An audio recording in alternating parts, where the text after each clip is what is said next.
Hey friends, this is Carrie and welcome back to I Like Reddit channel. Today we have 3 stories out of the Prorevenge subreddit. Let's begin. Our first story is by Mountain Trekker. Threatened to beat up my roommate? Enjoy failing your class! During my second year of college, I lived with 3 friends in a house that had another 4 guys living on the other side of the house. The 2 sides of the house had a lot of mutual friends as my roommates and had known each other since high school. So we had a ton of parties together during the year and got along pretty well until a few months before final exams. Each side of the house had its own electric, water, and cable bills, which we paid separately. I always handled the bills and paid them each month, but our water bill was actually in my roommate's name. I'll call him Bird. So one day, the biggest turd on the other side of the house, Le Douche, who handled the bills, walked into the house when I wasn't there to confront little Bird and yelled at him saying that he owed him over $500. Apparently, their water bill each month was $125, while ours was only $40 or $50. LaDouche thought there had been a mistake in the billing, so we should split the bill down the middle. After I was told about this confrontation, I contacted our water company and asked about the billing. I was told over the phone that the bills were specifically separated by each side of the house, but a person would come out and check the water meters. The next day, a technician stopped by to look at the meters and make sure they were operating correctly and they were billing each side of the house separately. He confirmed there wasn't an issue with the meters or the billing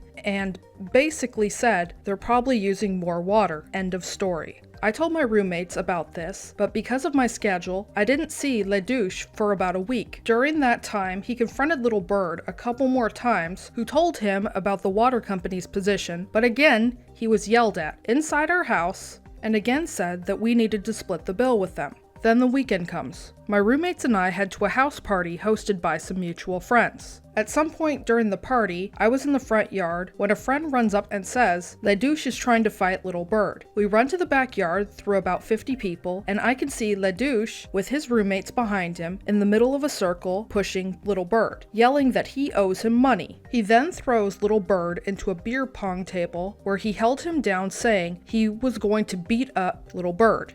I nearly lost my mind as I saw this and immediately grabbed Le Douche, saying a few choice words and shove him away. I wanted to do more, but it wasn't worth it yet. So, Le Douche and I actually had a class together. We weren't friends, never sat together, and since the whole water bill incident, we never even looked at each other in the 500-person lecture hall. He always sat with one of his roommates, and I sat with one of my best friends, Rose. As the water bill fight somehow subsided, the final exams got near, and Le Douche and his roommate started to act more civil and would even make small talk with Rose and I in the hall about the final exam being worth 75% of the grade, topics to study, blah blah blah. They knew that Rose and I had A's in the class. The class wasn't very difficult, but I enjoyed it and actually studied quite a bit and knew I'd probably get an A, and maybe I had to let Rose cheat off me on the first test. I told Rose I had a feeling that Le Douche and his roommate were up to something since they were being so nice, and I expected them to try and cheat off us. So I came up with a plan if they tried. Now, the format of the test was important. It was a packet of questions with the answers A, B, C, and D listed vertically, and you transfer the answers to a bubble Scantron,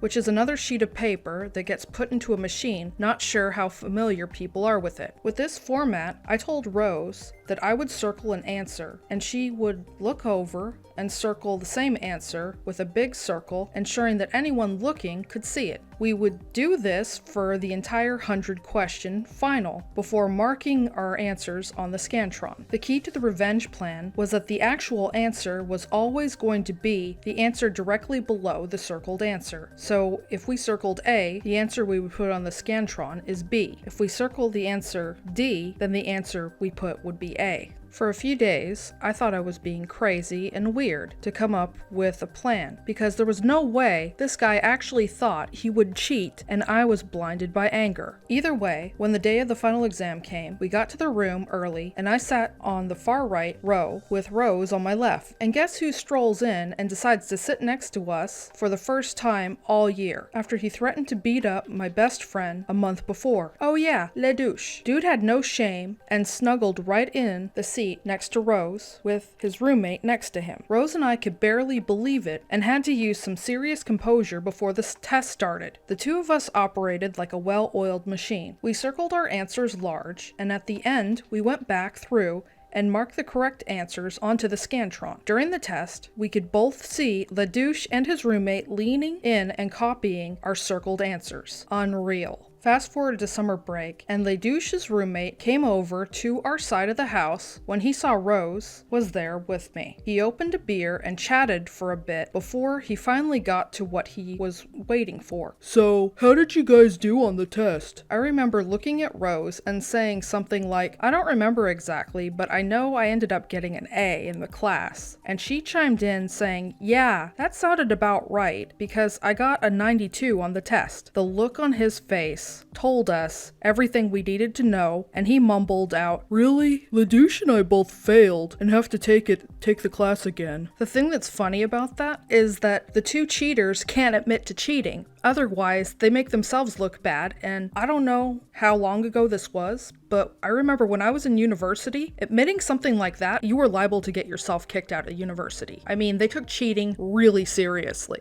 Anyway, on to our next story. If you've been listening till here, please drop some heart emojis in the comments section down below. Our next story is by SpatOn654. Delivery driver gets his karma twice. So this happened a few months ago, and I decided it goes here. I was driving down a small country road with a 45-mile-an-hour speed limit that some choose to ignore, and coming up behind me was a standard work truck. I won't name names, but it was a popular automotive parts store delivery truck, and it got right on my bumper. I'm not in a tiny car, but it's a sedan, and he was so close that all I could see was grille and hood in my rearview mirrors. While I stayed doing the speed limit, after about 3 minutes, he decided that a sharp curve was the perfect time to pass me, and surprise, surprise, there was a car coming after the curve. He swerved at me, and I slammed on my brakes, nearly missing his bumper. Thankfully, I had all of this on my dash cam front and back. I got home later and got the footage on a laptop and called the 800 number with his plate number and the truck number. The woman I spoke to was super apologetic, and she asked me to send her the video. She watched it while on the line with me and immediately asked if she could put me on hold. I said yes, and a few minutes go by, and she gets back on and brings in someone else onto the line. It was the local store manager of that driver. She had sent him the video, and the manager apologized and promised me right then and there that the employee was terminated for his behavior. A few weeks go by, and I don't hear anything until a friend of mine on Facebook sends me a link. The driver that was fired managed to get my name from HR or the manager or someone else, and was trying to find me in real life because he lost his job, and made a video wearing his work uniform threatening violence on me because of everything. I went to my local police station about it and showed them the video and explained everything, and was told that I needed to speak to the company again because they let my name get out. I called them and told them everything was going on, and I was told that I'd get a call from their HR department within 2 to 3 business days. Literally 6 hours later, I received a call from some higher up HR person with one of their legal team on the phone. They wanted me to sign a document stating I won't publicly go after them or give them negative PR if they sue him for me and get a restraining order and everything on this guy for the threatening. They even offered to have a lawyer of my choosing go over it with me at no cost to me and sign it and have them handle it. A few more weeks go by, and that friend on Facebook, he knows the guy's family or something, said that the dude's mom posted some sob story about her son is going through some expensive court case that he likely won't win because the other team has over 10 lawyers. So he not only lost his job, but then he tried to find me only to have his ex-employer sue him. Lol. It's always fun when jerks get their comeuppance. I mean, this guy was a bully. He bullied other drivers, bullied the OP,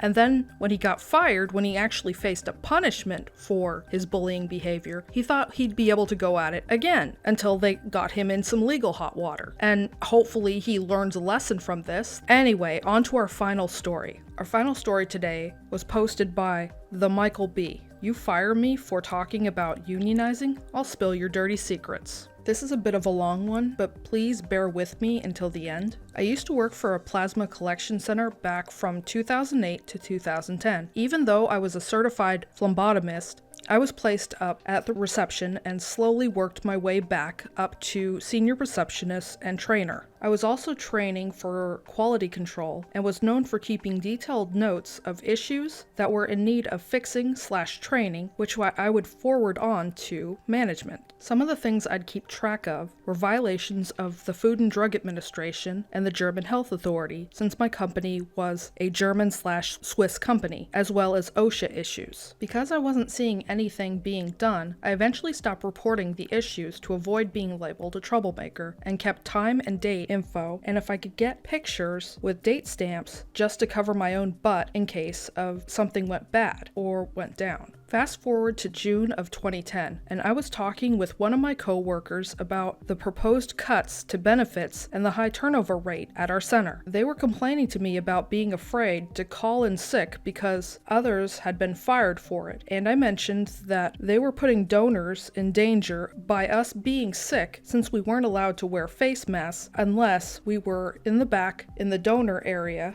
Even then, it was the clear face shields to prevent us from getting leaked on. Without thinking about it, I talked about how unions protected against this sort of thing in other medical fields, and how that might be something that we should consider to help protect ourselves. The coworker got weirdly quiet, but I figured it was because we were talking about a subject that most people don't like talking about. Nothing really happened until August, when another coworker grabbed my ponytail while I was working with a donor and yanked down on it, jerking my head back. I'd informed everyone I worked with to never touch my hair because it was a trauma trigger for me from being abused. And so, this coworker knew I would wind up in a panic mode from this. She's seen it happen before when a donor touched my hair, so this was deliberate. I remember telling her to not do that again, or I would make her get away. She of course walked up and yanked my hair even harder, and I hit her. The supervisor went into damage control mode as I fled the area, still in panic mode, and one of them cornered me and demanded I write down what happened because I had assaulted someone on the property. I wrote my side as well as told them to check the security footage since the cameras were aimed right at the booth I was working at and had a clear view of the entire event. Turned out, everyone else told an entirely different story and creepily similar story than what I told, and the footage couldn't be found even though less than half an hour had passed. I was fired for assault less than an hour later and escorted off the premises after being given 5 minutes to clear out my locker and get my belongings. So on to the revenge, which was two-pronged. My partner was there on that day and saw what had happened and tried to offer to write up what he saw, but he was denied. So the next time he went in,